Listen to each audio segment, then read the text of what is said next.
Hey everyone, welcome to this explainer. I am absolutely thrilled to have you here today because we are taking a little trip. Consider this your formal invitation to step forward a full decade into the year 2036. Now I want you to hold on to your current cutting-edge smartphones for a second and maybe take a loving look at those gorgeous 4K monitors you've got, because by the time we finish unpacking this highly restricted 2026 Advanced Strategic Intelligence Report, all of that tech you're holding is going to look hilariously, almost adorably primitive. We're about to explore a reality where technology doesn't just sit in your pocket, it literally fades entirely into the architecture of your life. Okay, let's just dive right into this with a simple question. Where did all the screens go? Seriously, take a look around your room right now. I want you to imagine all those clunky, battery-draining rectangles, the monitors, the tablets, your phone, just vanishing. Poof, gone. In 2036, the era of discrete standalone devices is completely dead. Instead, it's been totally replaced by an invisible, ambient computing environment. You don't look at a screen anymore. The intelligence is simply all around you, seamlessly integrated into the very air you walk through. The foundational core principle that makes all of this possible boils down to this. The network is the sensor.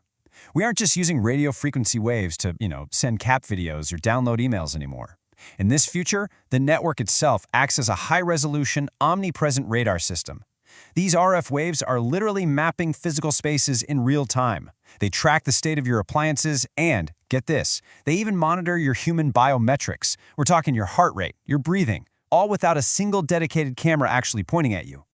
So, moving on to Section 1, our 2036 Tech Overview, focusing on the massive shift to ambient connectivity. So, how exactly do we power an invisible world that knows exactly what we're doing at all times? Well, it requires a massive infrastructural phase shift to ubiquitous intelligence, and this is powered by mature 6G networks using low Earth orbit satellite constellations that are dynamically meshed straight into terrestrial Terahertz microarrays. Latency is basically non-existent and the bandwidth practically infinite. But behind all those invisible waves is a hardwired reality. Listen, just thinking about our 2026 legacy copper wiring makes me exhausted. It's so painfully slow, it's heavy, To make 2036 work, copper has been completely relegated to the industrial dark ages. The new standard is Photonic Ethernet. We are talking about multi-core optical fibers delivering absolute petabit capacities straight to localized edge compute nodes. It's the ultra-fast, light-based standard that makes our new holographic reality function without a single glitch. That brings us to Section 2, Invisible Networks and Quantum Security, which is all about defending that 2036 backbone. Because, let's be real, with infinite data comes infinite risk. In the early 2030s, 10,000 quantum computers hit the commercial market.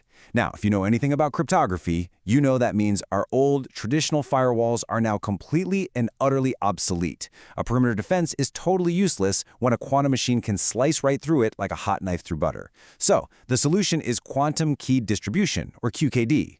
This is basically an unbreakable, physics-based digital vault for securing backbone transmissions. It authenticates every single packet of data using continuous quantum state verification.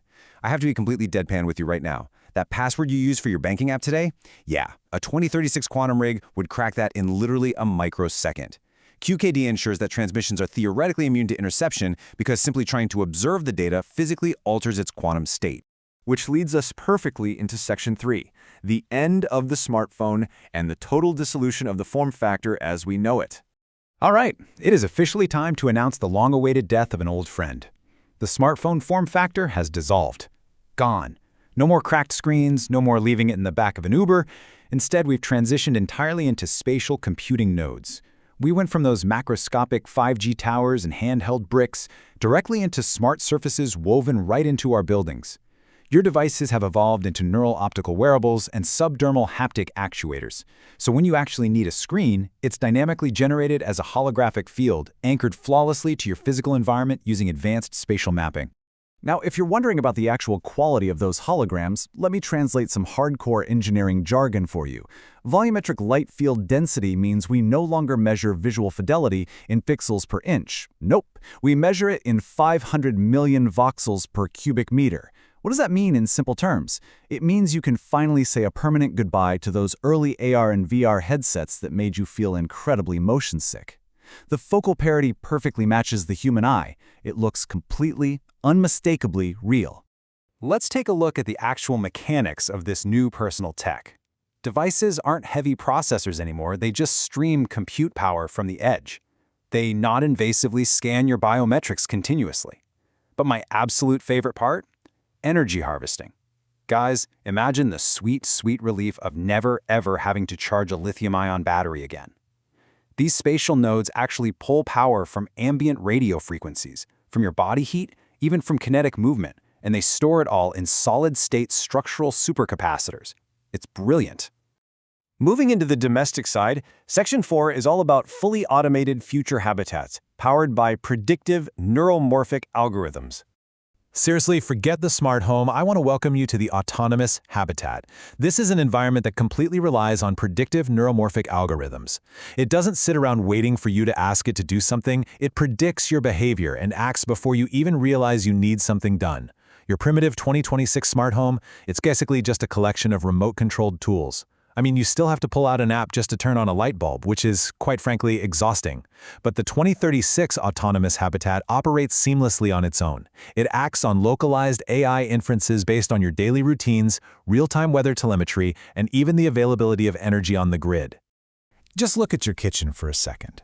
Your 2036 refrigerator isn't just a cold box anymore. It literally acts as a precision atmospheric cryogenic sleep pod for your lettuce. It actively adjusts oxygen and nitrogen at the bin level to drastically extend shelf life. In your washing machine, it entirely eliminates microplastic runoff by using ultra-low water, acoustic, and enzymatic cleaning.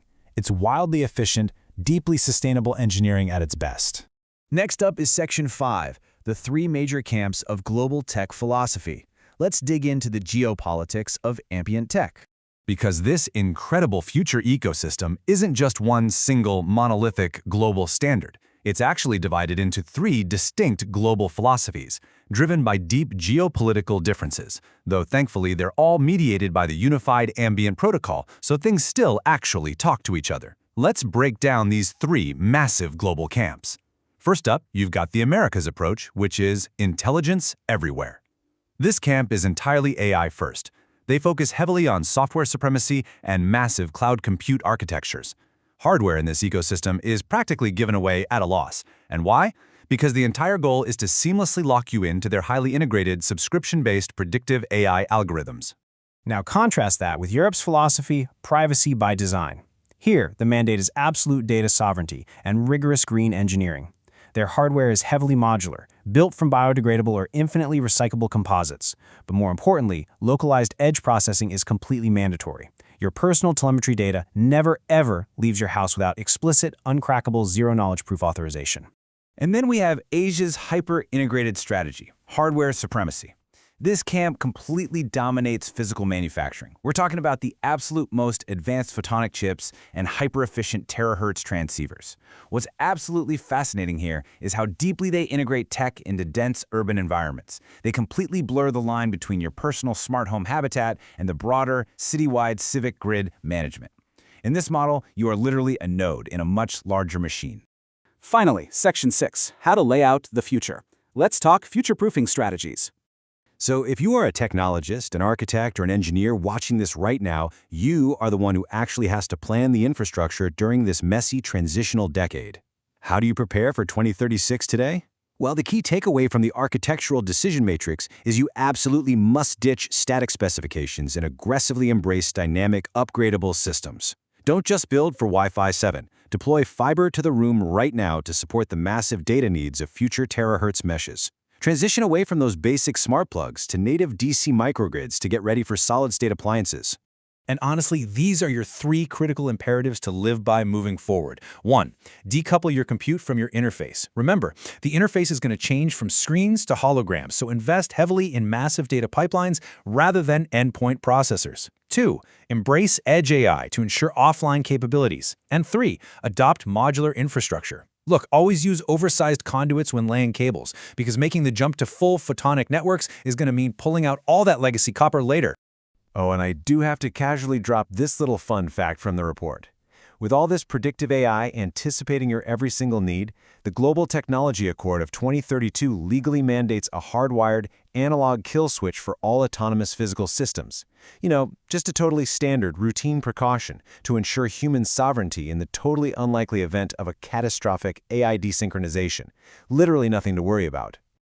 But jokes completely aside, I want to conclude by reflecting on this incredibly powerful quote straight from the intelligence report. The transition represents the death of the device as an isolated entity and the birth of the ambient compute environment. Technology is fundamentally fading. It's disappearing into the architecture of our buildings, our cities, and frankly, our own biology. So, the crucial challenge I want to leave you with today is this. Are you building for the static component specs of today, or are you optimizing for the dynamic, systemic flows of data, energy, and intelligence that will define 2036? It is a decentralized ecosystem out there, and the architects who master that flow will be the ones who truly own the future. Let that sink in for a minute and let it drive what you build tomorrow. Thanks for exploring the future with me.